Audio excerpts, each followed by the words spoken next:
driving it in. And when you drive it in, make sure you feel good. I mean, not feel good, but feel like it's going in good. You know what I mean? All right, see? It's just like you're cutting a steak. Not like a hard, you know, someone who doesn't know how to cook right. A good steak, you know what I mean? With a good steak knife. See, it's just coming in. Don't want to put any pressure. There we go. It stopped. When it stopped like that, let it go. You're done.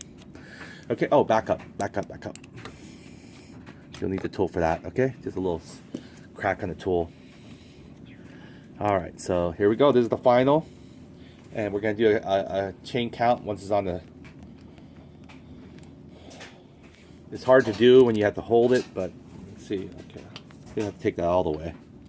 Got too excited there. Okay. And this thing is loose already, so you can just like kind of wiggle it out.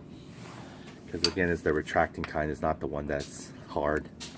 Okay, so it's hard, but it's retractable. Okay, so you can see here, there's our chain, and it's actually linked now. So we broke the link, we connected the link, and it's facing the right direction, thank goodness. I almost thought, I doubted myself. So we can go and cut our tie strap, and we are done breaking our link. And that's how you complete a complete link change. So now we're gonna go ahead and do a chain count to make sure.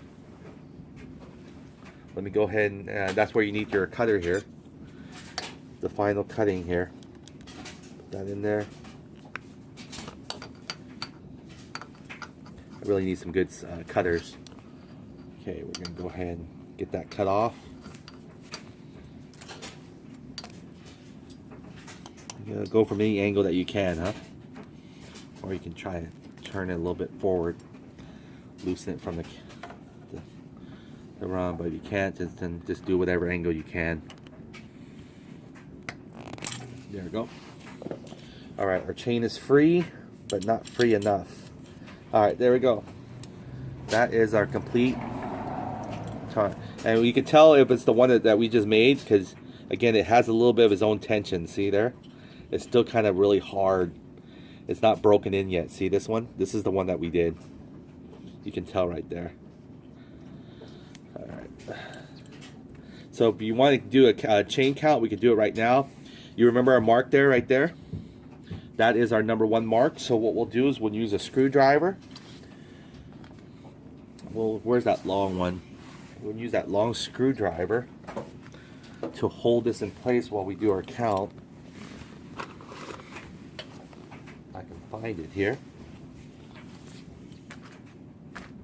Something with just an edge or something. Or we could probably just use a socket here. Prefer the screwdriver. Okay, just want to make sure you level it flat or something like that. Screwdriver is more round, is probably more better. So let me go and find that guy. It's probably somewhere laying around. Maybe fell through the cracks.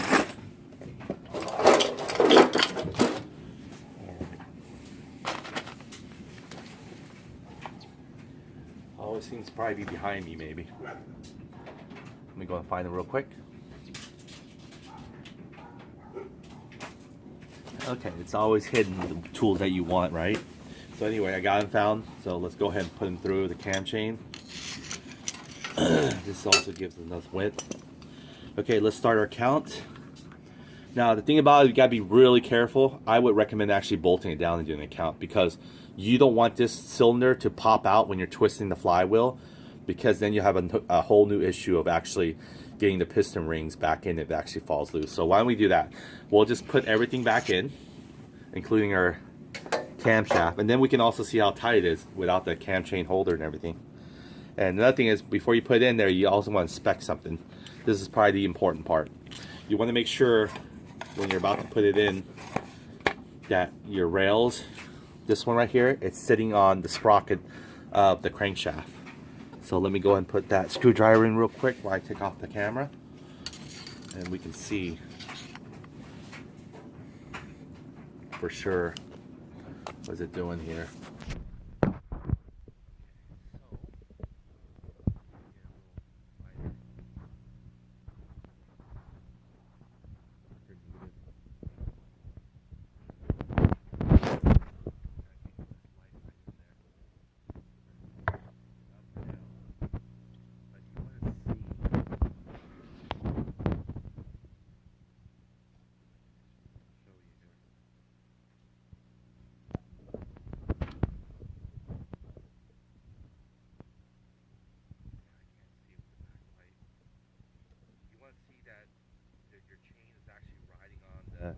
the correct crankshaft sprocket, because there's two of them.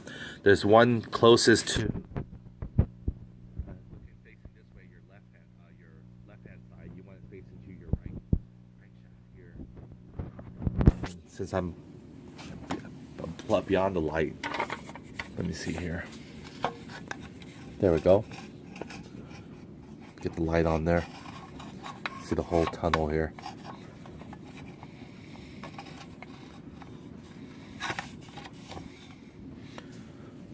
See that?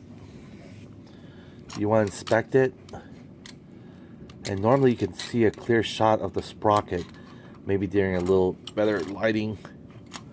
Let me take this out. I don't want to take this out, have it drop, so I gotta be really careful, because then we don't have to drop it in.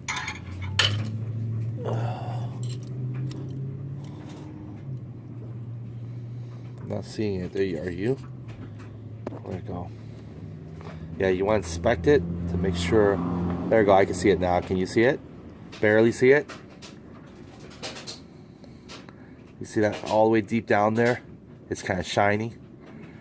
That's where you want to see that it's actually holding that little sprocket there. It's actually perfectly rounded in there. And right now the chain looks like it is riding on there, if I'm not mistaken. Because when it falls loose, it could actually shift to the other lower one, and that will throw off a little bit of our adjustment. So you want to make sure, if it doesn't actually stay in there, this is what I would do. Let me go and get this back situated. Put my cam chain here just so I won't lose it. What I would do is I take, let's see if I can get it where you guys can see what I'm doing as well, without blocking. You know what I can do? I can turn it the other way. Let me do that. See if I can flip this the other way, but I think if I flip it, it might be coming up down the whole chute. So let me just not.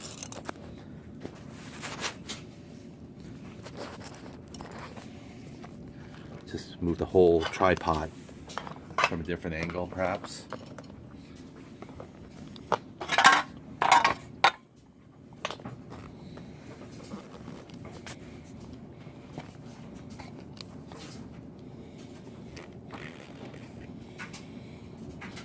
Not sure you can still see it from here. Try and get to where you can see the cam chain holder. So let me go ahead and find an adjustment real quick, and I'll come right back. Okay, I think I got a good angle for you guys, but I wasn't sure. Let's see if I can now get the light on there. That'll be a little bit of a more challenge.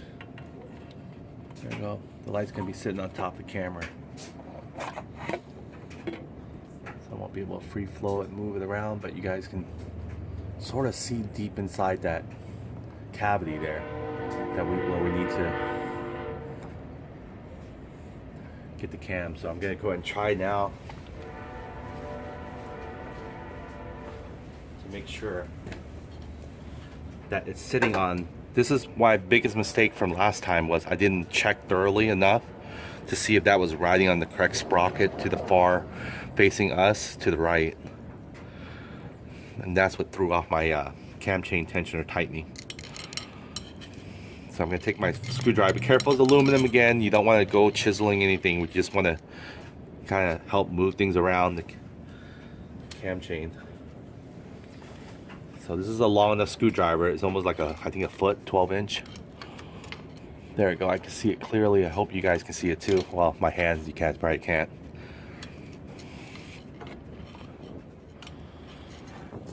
There we go.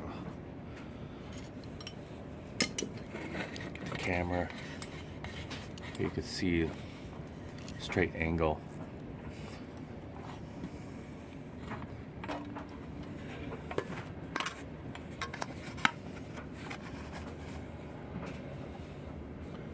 There we go. So what it is there's a sprocket in there, and you just want to make sure it's on the right sprocket. And I'm thinking, looking at right now, straight shot, you can see it's, yeah, it's on the right sprocket on the very top, because the actual chain guide, you can see here when the chain guides actually hit this little bump there, it's not going to go to the far right. So, but if it's slouching low like this, see how it can still make its way to the lower right? The chain guide, see there? The top chain guide? Yeah, you don't want to see because there's no notch there. That's why there's a notch there to help it guide. So when the chain is perfectly tensioned, it does its job. If it's not, it doesn't. So what I'm going to do is I'm going to hold this like this with the screwdriver. Okay? And then I'm going to spin it. I'm going to spin this wheel. You can see there, see it's rotating. I'm going to look at it closely, see if it's actually rotating on the right sprocket. Oh, there it goes. See, I was afraid of that. Oh, almost came out. If the piston came out, we would have been a lot more work involved. Because then we'll have to clock the piston rings again and push them in back. Which I did that already. That's why I know from experience now. Okay, so we're going to go ahead and get ready. Let's go ahead and bring that back to see where our marking is. We'll start from that little ground marking that we made. I see it right there. So let me go ahead and just bring that back up top, hold this down in place while I reverse this real quick. Okay, there's our marking there. Alright, let's go and put our camshaft in there, and let's go and put our camshaft holder or rocker arm assembly, and then we'll make sure that we do our count, see what's supposed to be. Now that we ensure that it's actually... Alright, so what we're going to do now, let's go and put our cam. Okay. Alright, make sure it lifts off the cam chain guide. You can start from wherever, the top, the bottom. Might be easier from the bottom. So we'll start from the bottom. Or maybe not. We'll see. Yeah, this is a good tight right here. It's a good tight. Almost, I think it's a perfect tight. But we'll find out how tight it is. You can probably have to flex this in a little bit more. Now we can try set the timing right now if we want to. So that we can try kill two birds with one stone. So why don't we do that? I'm going to go ahead and go to the flywheel, set to the T mark. And then I'm going to come back here and adjust this from the T mark. So hopefully we might not get our ground again. We might have to start a new marking in that case. Okay, so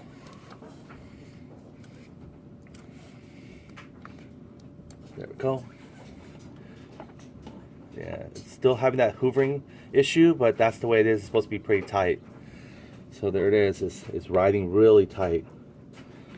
Okay, so now that's just tight. I can hold this down. I can adjust this. See that? See how the cam chain wasn't like the other one when it was loose? It was dragging, it was over here. This is a perfect, actually, perfect level, and it's not too tight. This thing is, it hasn't really reached the ground yet, but when you put the camshaft holder on there, it should reach it. And then with the cam chain tensioner, it's going to be perfectly more tight. So, there you go. Spinning freely. Awesome.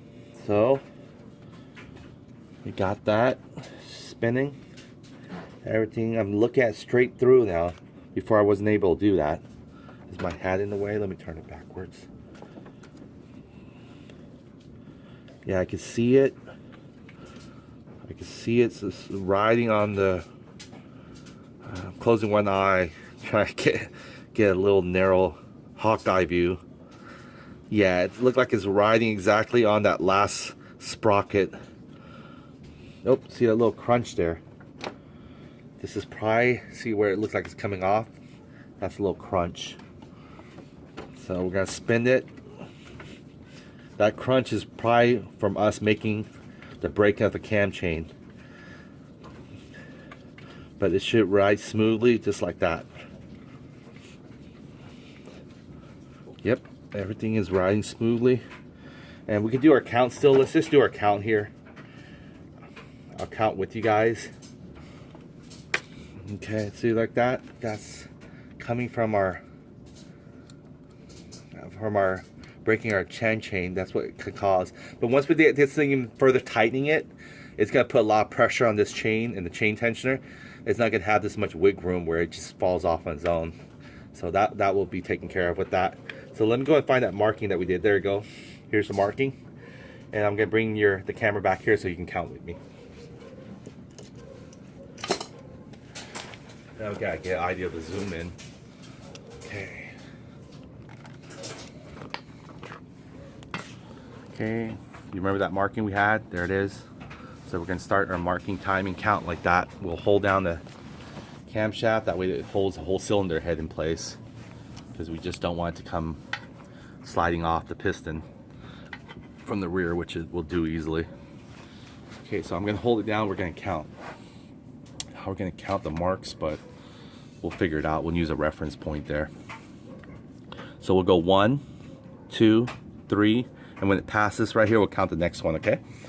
1, 2, 3. It's gonna be a little hard. 1, 2, 3, 4. I'll make sure 1, 2, 3, 4, 5, 6, 7, 8, 9.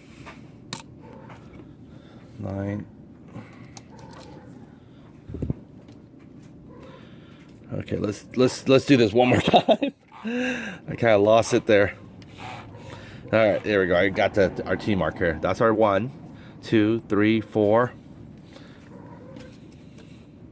1, 2, 3, 4, 5, 6, 7, 8, 9, 10, 11, 12, 13,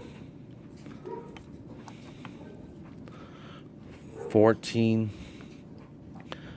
15, 16, 17, 18, 19, 20, 21, 22, 23, 24, 25, 26, 27, 28, 29, 30, 31, 32, 33, 34, 35, 36, 37, 38, 39, 40, 41, 42, 43, 44, 45, 46.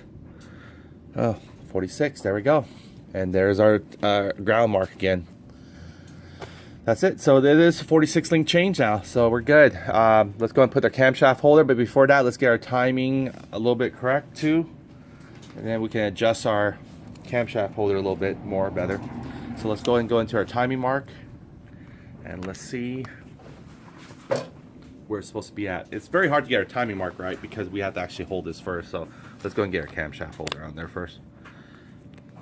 Jumping the gun here. So we're going to put the SSPG one back in.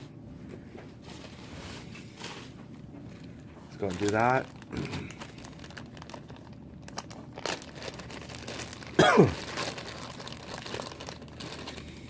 Alright, there we go. The EX again goes facing the bottom. This is a cam chain stopper. Some might not have it. The Zenon scooter seems to have it. It doesn't actually have the rubber sealed or the ground wire going to the valve cover for some reason, the Zenon. I think the manufacturer just overlooked that. So we created a good ground wire so we don't have to worry about the ground wire part. But it would be nice to have that little rubber thing for the fan shroud to keep the airflow a little bit more. And we're going to actually maybe fine tune it, the arrow. You can see how it doesn't go in all the way because this screw right here, if you can see it, it creates a little barrier interlock. You can see that, like right there. It's jammed in there, watch. When I turn it in, it's gonna fall. So don't force it, just get yourself a flathead screwdriver. This thing serves multiple purpose. Just go ahead and go on the back of it real quick. Kind of like teeter-tot it. You know, see how it twists up? You want to see where it's supposed to be at. So right there, or there you go, that looks like about right. And then lift all your rocker arms so it don't get compressed. Okay, it's almost going in there. Now it's up to your cam. There you go. There you go, it's flush. There you go, all flush now. That's good. So what you could do is, before you put your cam chain tensioner, you can go ahead and start putting the bolt in here first. You know, just lightly. You don't have to torque it right now. These are going to be about, like I said again, anywhere from 12 to 15 pounds torque. You can check your user manual, just be specific, and then the valve cover itself is going to be less than 5 pound torque. Go ahead and get the bolts in there and just kind of screw it in there, and then we can adjust our flywheel to the T mark. You can't really adjust anything. The flywheel has to be at the T mark, and then this one you can adjust to the big hole facing us for our timing correctly. That way our lobes are kind of V-shape inward like this, the greater symbol, instead of outward like this, which pokes outward like this, like the peace sign, or it should be inward like that. Okay, so let's go ahead and get that bolt screwed in and everything. Again, I learned to do that chime tray. It wasn't easy for me, to be honest with you. It took me a lot of trials and error, so I figured out that was the best way to tie strap it onto one of your cylinder studs there, and then you have that leverage to work on it. I don't know if you're trying to extend a 90 link chain one, which could be a little shorter, but I think you could probably do it, because I think overall it's probably going to be the same. You just have to make sure you maneuver your slack. There we go. I put the bevel edge facing me. I put the flat side against the camshaft. Make sure those dowel pins were in there too. They're crisscrossed. There are 1 dowel pin here, and there should be 1 dowel pin, which I remember seeing it, so they're in there. Okay. And then we'll get a field gauge. These are 12mm sockets.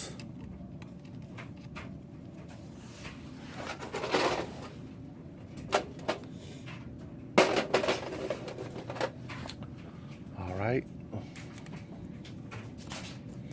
Yeah, we didn't have to drain the oil. That wasn't too bad. Even when we took out the cylinder head, it was just a little bit of residue oil, because I guess that most of the oil needs to be pumped upward.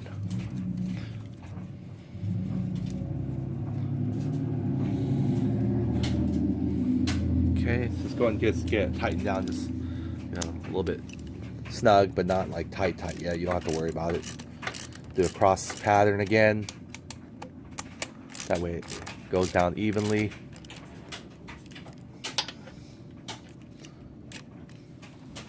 Yeah, let's see, look at this side right here.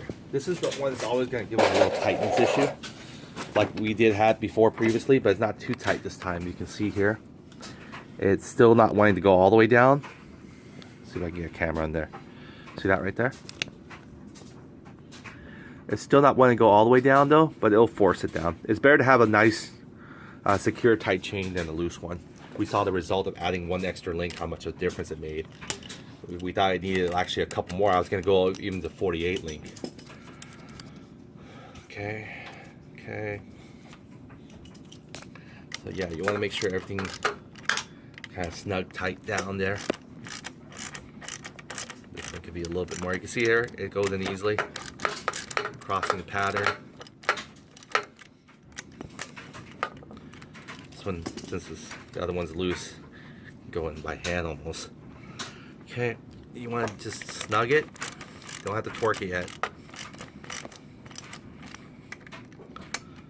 We'll bring the torque socket later.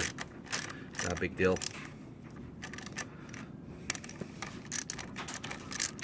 Now, since our chain is so tight, we might not even be able to lift it off, to be honest with you. Yeah, I can't even lift it off. Oh yeah, it's tight up there. Okay.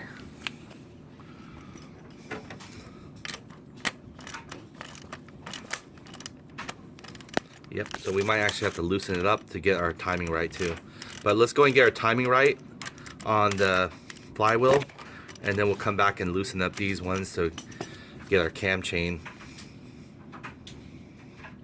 See where our flywheel says. So you can see how it's bolted down, it's securely tight now. See there? There's no, it's flushed.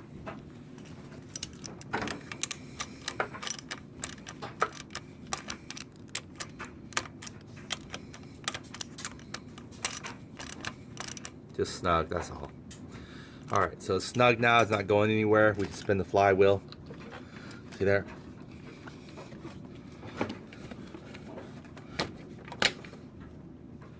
It looks like it's catching on something.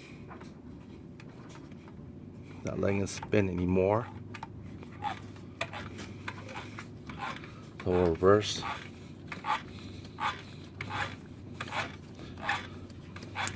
Our valves, this one might be a little bit too tight maybe. Yeah, there's no breathe room in this one right here, so it might be hitting. Okay, so let's go and get our timing on it done. Let's go and see on the other side here real quick.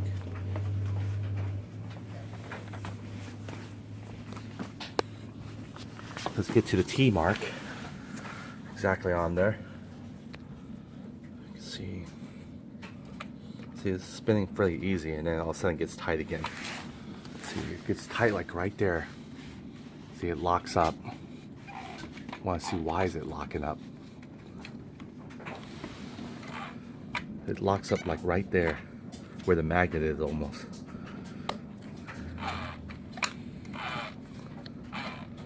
So again, when we actually break our chains, that's, like, see, it locks up right there. It won't even let us go further.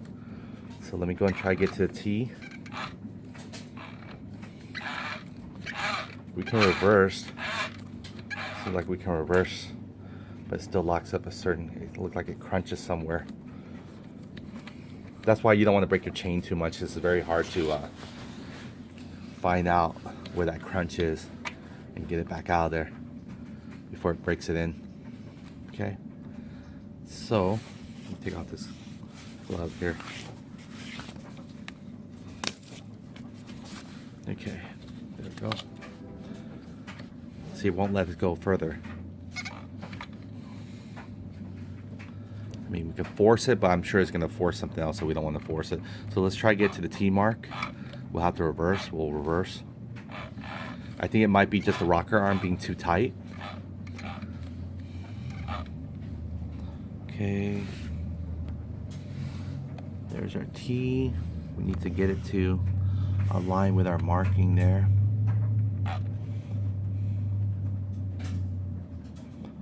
How's that? Just give a final view of it. Shooting for perfection, huh? Now it's not always going to be that way, because sometimes it might be off by a T a little bit, because you have extended stroker, so you have to find out where your top dead center is. This might not always be the most accurate, but it's a good reference point. So now we got that in there, so let's go ahead and set this back, and we're going to go and try to find our T mark. Here we go.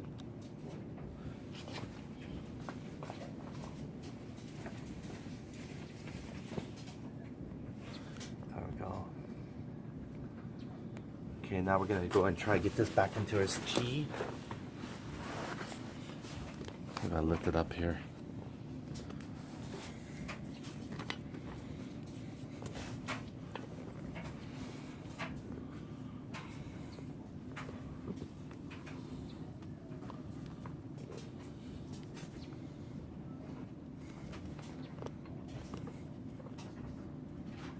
Okay, so we're going to go and loosen this up, and we're going to move this sprocket to the T mark. So let's do that. It was spinning freely before we broke the chain, so that's what happens when you have the little crunch on the chain there. Have to find out. But I wanted to actually tighten this pre-head so I can get the flywheel accurately to the T mark. Now we got the flywheel to the T mark. Hopefully the chain doesn't move anymore. We're gonna have to align the chain with this one.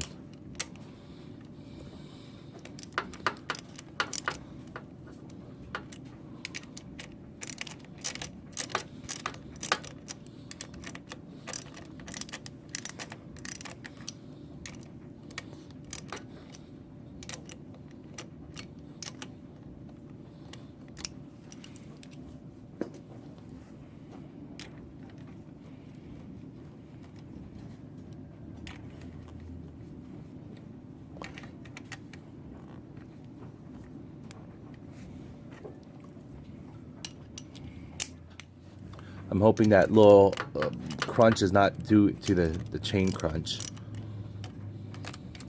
because then there's not much we could do about it.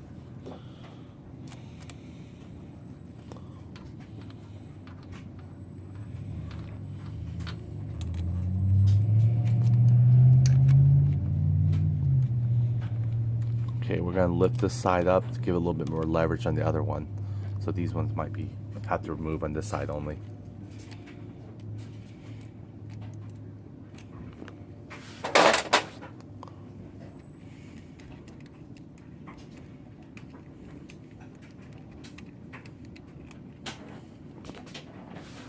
All right, here we go.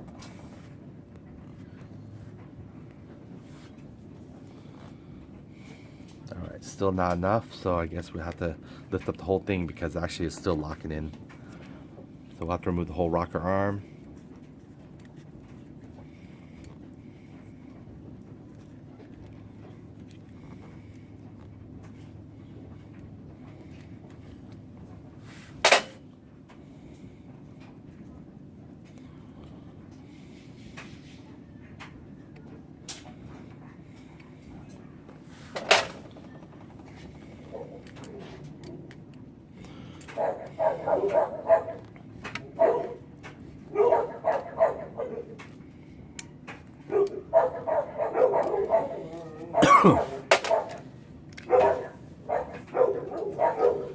Shake it out a little bit.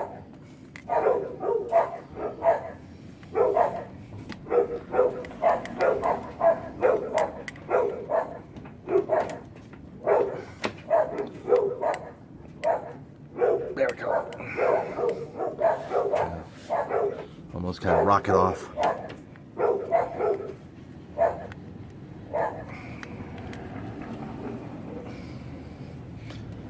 Okay. Take a flat head. Careful with the sharp edges. Make sure you just kind of give a little bit of pressure. Okay, just a little wig. Then we'll get the bottom.